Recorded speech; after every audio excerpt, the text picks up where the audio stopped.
석가모니의 지혜로 찾는 마음의 평화. 2500년 전 인도의 작은 왕국에서 한 왕자가 태어났습니다.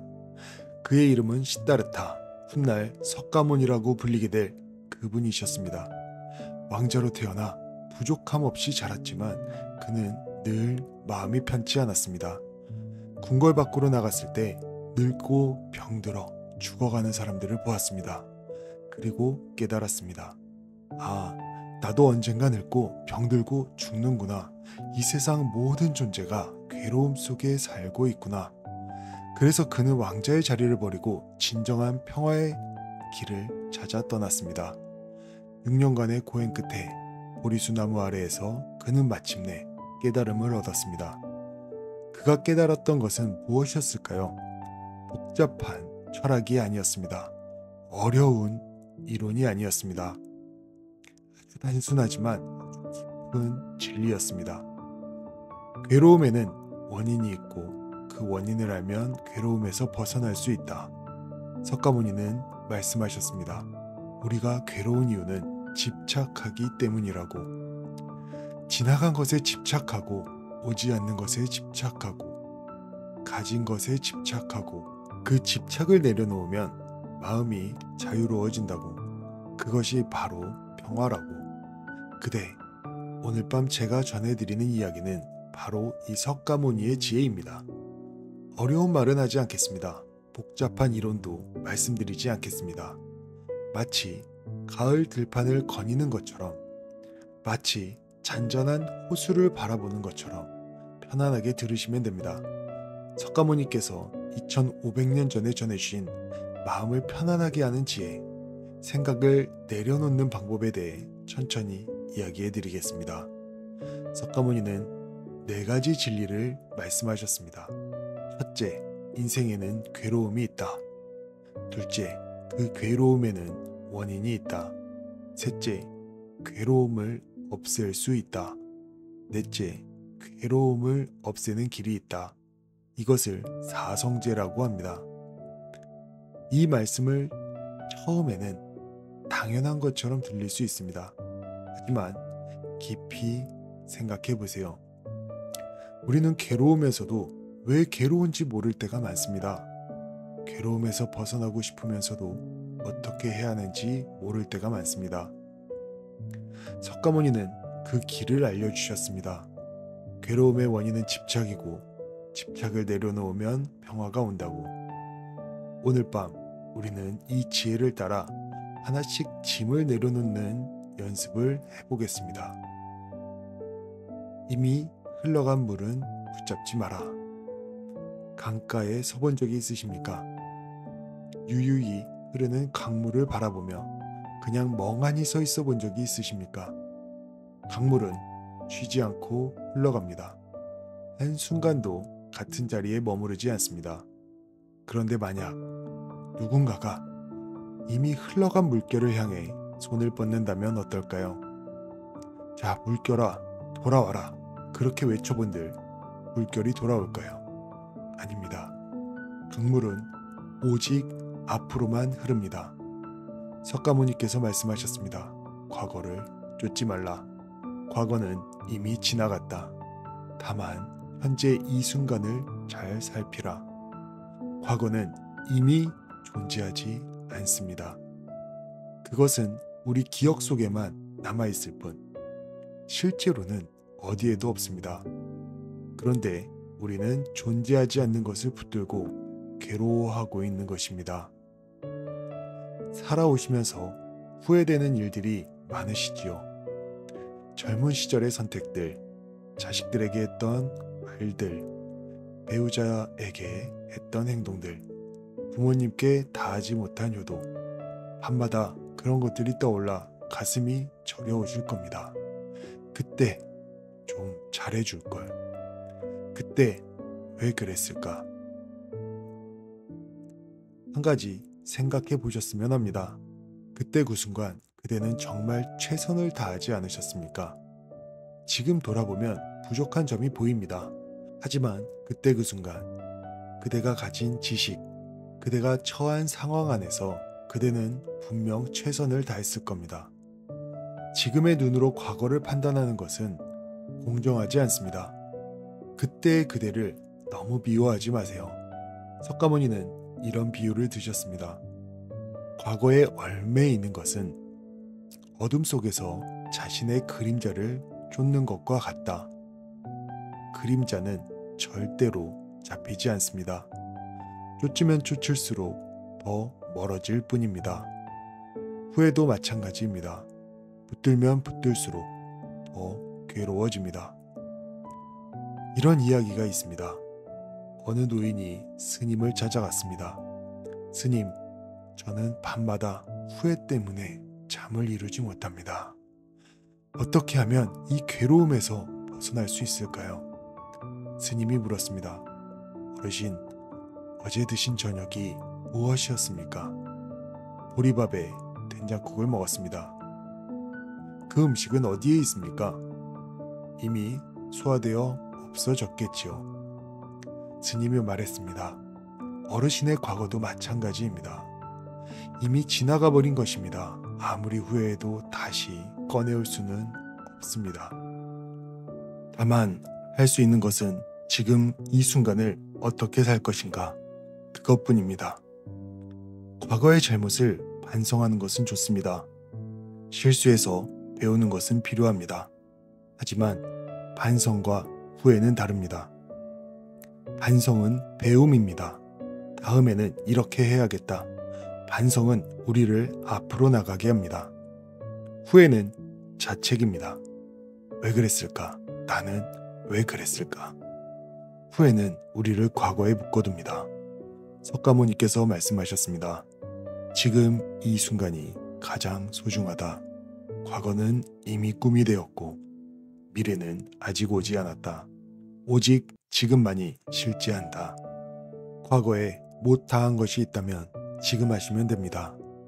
부모님께 효도 못한 것이 마음에 걸리시면 지금 주변의 어르신들에게 친절하시면 됩니다.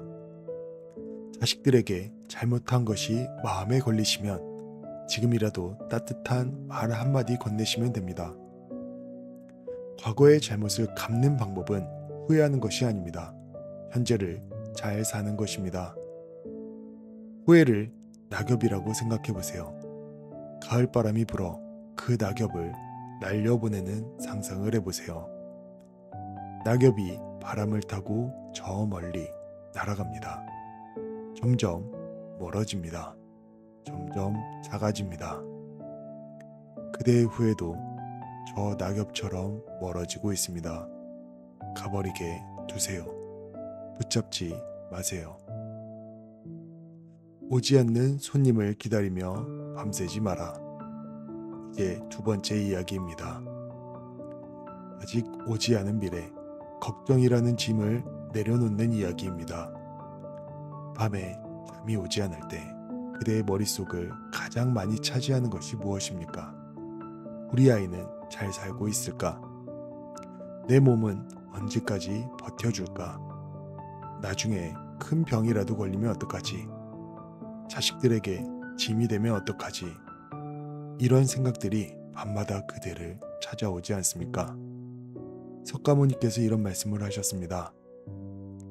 아직 오지 않은 일을 걱정하는 것은 오지 않은 손님을 위해 밤새 문 앞에 서 있는 것과 같다. 손님이 올지 안 올지도 모릅니다. 언제 올지도 모릅니다. 어쩌면 영영 오지 않을 수도 있습니다. 그런데 그 손님을 기다리며 밤새 문 앞에 서 있다면 얼마나 어리석은 일이겠습니까? 걱정도 마찬가지입니다. 오지도 않는 일을 미리 걱정하며 마음의 문 앞에 서서 기다리는 것입니다. 이런 경험이 있으십니까? 이 일이 잘못되면 어떡하지? 걱정하고 또 걱정했는데 막상 그 일이 지나고 나니 아무 일도 아니었던 적. 우리가 걱정하는 일들 중 실제로 일어나는 것은 아주 적습니다. 대부분의 걱정은 우리 머릿속에서만 일어납니다. 그런데 우리는 그 상상 속의 일 때문에 진짜로 밤잠을 설칩니다. 얼마나 억울한 일입니까? 일어나지도 않은 일 때문에 미리 고통을 받다니요. 석가모니는 이렇게 비유하셨습니다. 걱정하는 자는 아직 오지 않는 비를 맞으려고 미리 우산을 펴고 다니는 것과 같다. 비가 오면 그때 펴면 된다. 오지 않는 바람을 미리 맞을 필요가 없습니다. 바람이 불면 그때 맞으면 됩니다.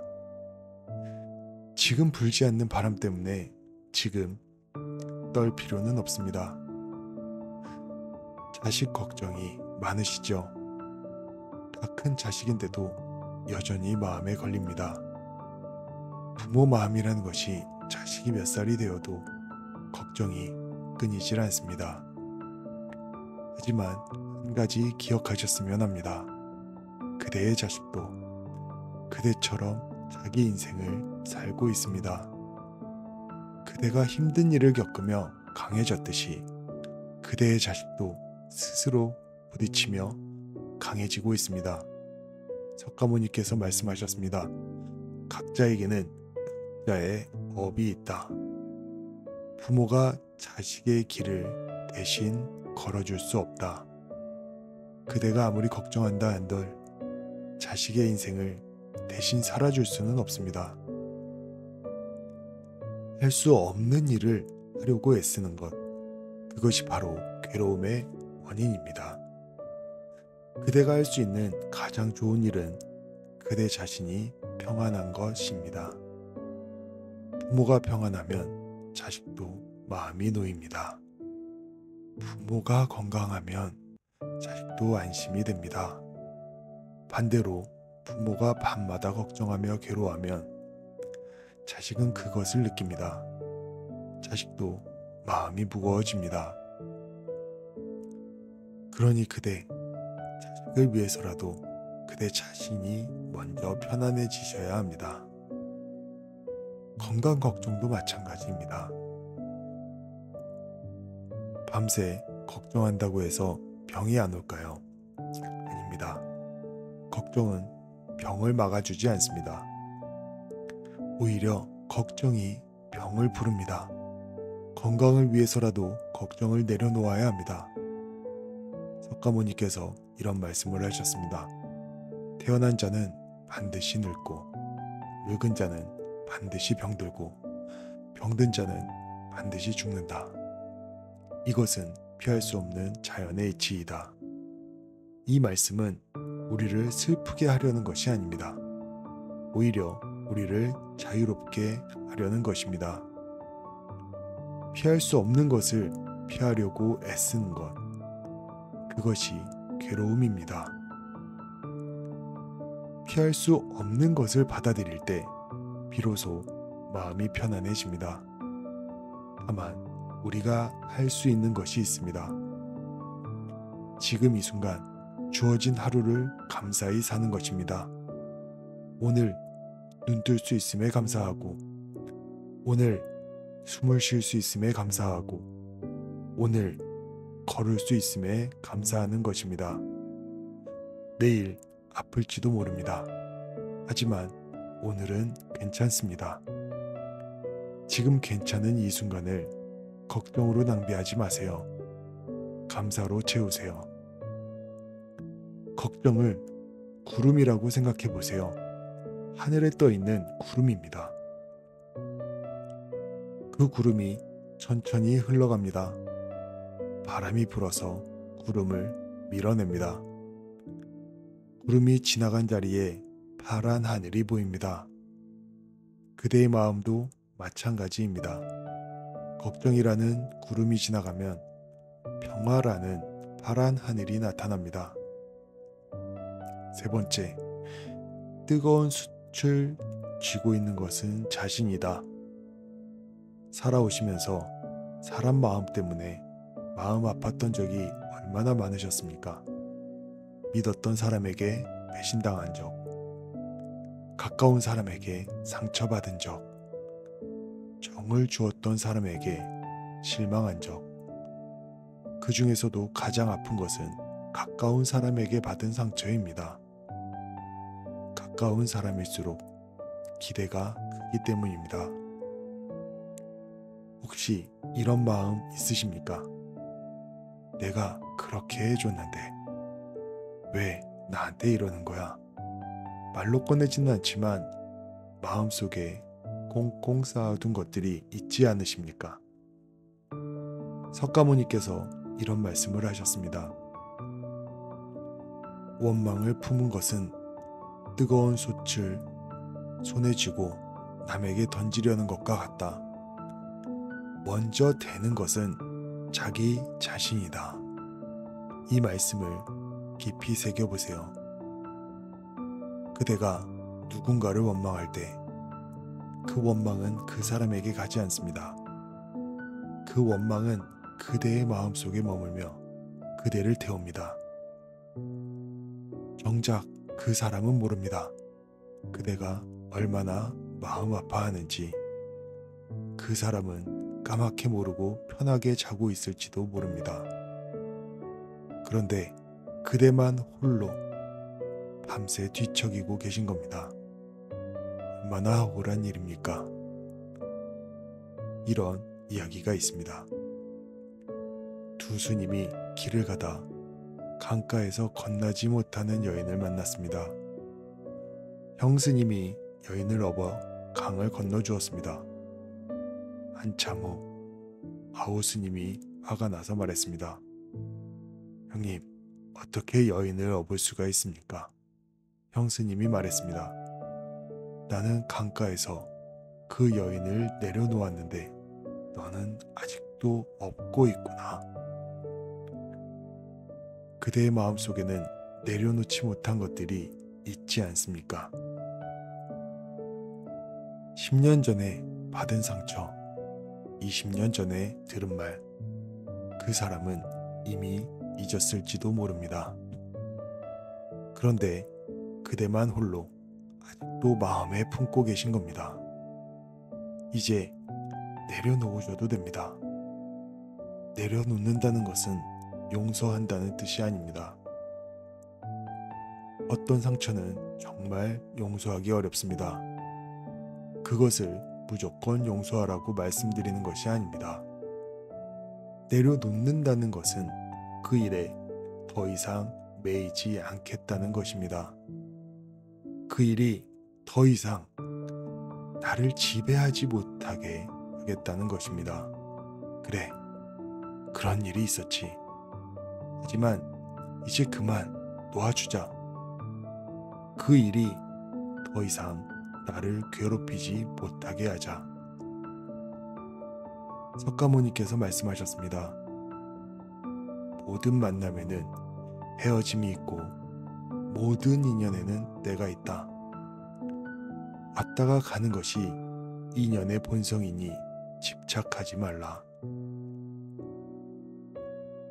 모든 관계는 인연에 따라 만나고 인연 따라 헤어집니다. 깊어질 때가 있고 옅어질 때가 있습니다. 혹시 자식에게 서운하십니까? 내가 얼마나 고생해서 키웠는데 이제 와서 연락도 안 하고. 그대가 자식을 키울 때 그 대가를 바라고 키우셨습니까? 그때는 그저 사랑이었습니다. 아무것도 바라지 않는 사랑이었습니다. 그런데 언제부터 그 사랑에 계산이 붙었습니까? 석가모니께서 말씀하셨습니다. 죽어도 바라지 않는 것, 그것이 진정한 보시이다. 바라는 마음이 있으면 그것은 장사와 같다. 사랑에는 대가가 없습니다. 주었으면 그것으로 끝입니다.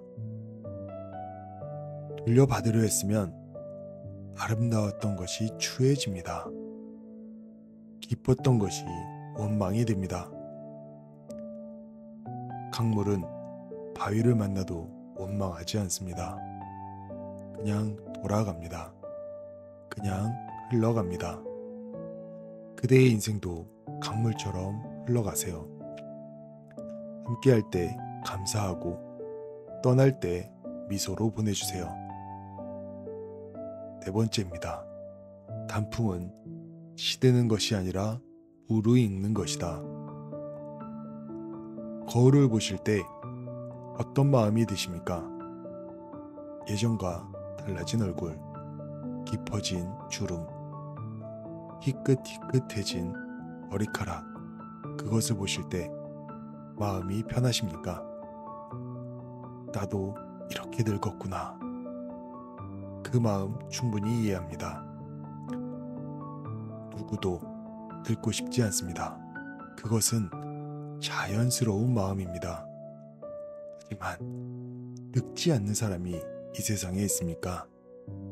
태어난 모든 것은 늙습니다. 늙음은 삶의 일부입니다. 석가모니께서 말씀하셨습니다. 젊음을 뽐내지 말라. 젊은이도 늙는다. 삶에 집착하지 말라. 산자도 죽는다. 젊음에 집착하면 늙음이 괴로워집니다. 집착을 내려놓으면 있는 그대로를 받아들일 수 있습니다. 가을산에 가보신 적이 있으십니까? 가을이 되면 산은 온통 붉게 물듭니다. 그것을 보며 사람들은 감탄합니다. 아, 아름답다. 그런데 그 단풍이 무엇인지 아십니까? 단풍은 나뭇잎이 늙어가는 것입니다. 초록빛 젊은 잎이 늙어서 색이 변하는 것입니다. 하지만 우리는 그것을 시들었다라고 하지 않습니다. 무르익었다라고 합니다. 그대의 나이듦도 단풍과 같습니다.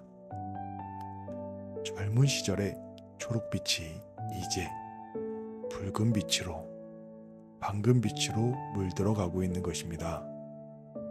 그것은 시드는 것이 아닙니다. 무르익는 것입니다. 젊은 시절을 떠올려 보세요. 그때는 에너지가 넘쳤습니다. 하지만 그만큼 방황도 많았고 마음이 불안정했습니다. 지금은 어떻습니까? 몸은 예전 같지 않지만 마음은 훨씬 고요해졌습니다. 세상 이치가 보입니다. 사람 마음이 읽힙니다. 무엇이 중요한지 알게 되었습니다. 이것이 바로 무르익음입니다. 젊은이에게는 없는 것입니다. 오래 살아온 사람만이 가질 수 있는 것입니다. 석가모니께서 말씀하셨습니다. 모든 것은 변한다. 변하지 않는 것은 없다. 이것을 알면 괴로움이 줄어든다. 봄이 지나 여름이 오고 여름이 지나 가을이 오듯이 인생도 그렇게 흘러가는 것입니다. 어느 계절이 더 좋다라고 할 수 없습니다. 모든 계절에는 그 나름의 아름다움이 있습니다. 주름을 부끄러워하지 마세요. 주름 하나하나에는 그대가 살아온 이야기가 담겨 있습니다. 웃느라 생긴 주름도 있고 오느라 생긴 주름도 있습니다. 그 모든 것이 그대의 역사입니다. 석가모니께서 말씀하셨습니다. 늙음을 슬퍼하는 자는 이미 늙은 것이고 늙음을 받아들이는 자는 언제나 젊은 것이다. 마음이 젊으면 몸이 늙어도 젊은 것입니다. 아직 궁금한 것이 있으십니까? 아직 웃을 일이 있으십니까? 아직 감동받을 일이 있으십니까? 그렇다면 그대는 젊은 것입니다. 저녁 노을을 본 적 있으십니까? 해가 질 때 하늘은 가장 아름답습니다. 한낮처럼 뜨겁지는 않지만 가장 붉고 가장 따뜻하고 가장 장엄한 빛을 뿜어냅니다. 그대의 인생도 저녁 노을과 같습니다. 지금 이 순간 그대는 가장 무르익은 때입니다. 지나간 과거의 후회, 다가올 미래의 걱정, 사람에 대한 서운함, 나이 듦에 대한 두려움. 이 모든 것의 해답은 하나입니다. 내려놓는 것. 석가모니께서 마지막으로 이런 말씀을 남기셨습니다. 모든 것은 지나간다. 부지런히 정진하라. 모든 것은 지나갑니다. 기쁨도 지나가고 슬픔도 지나갑니다. 젊은 날도 지나가고 늙은 날도 지나갑니다. 그러니 지금 이 순간을 잘 살면 됩니다. 이제 편안히 주무세요.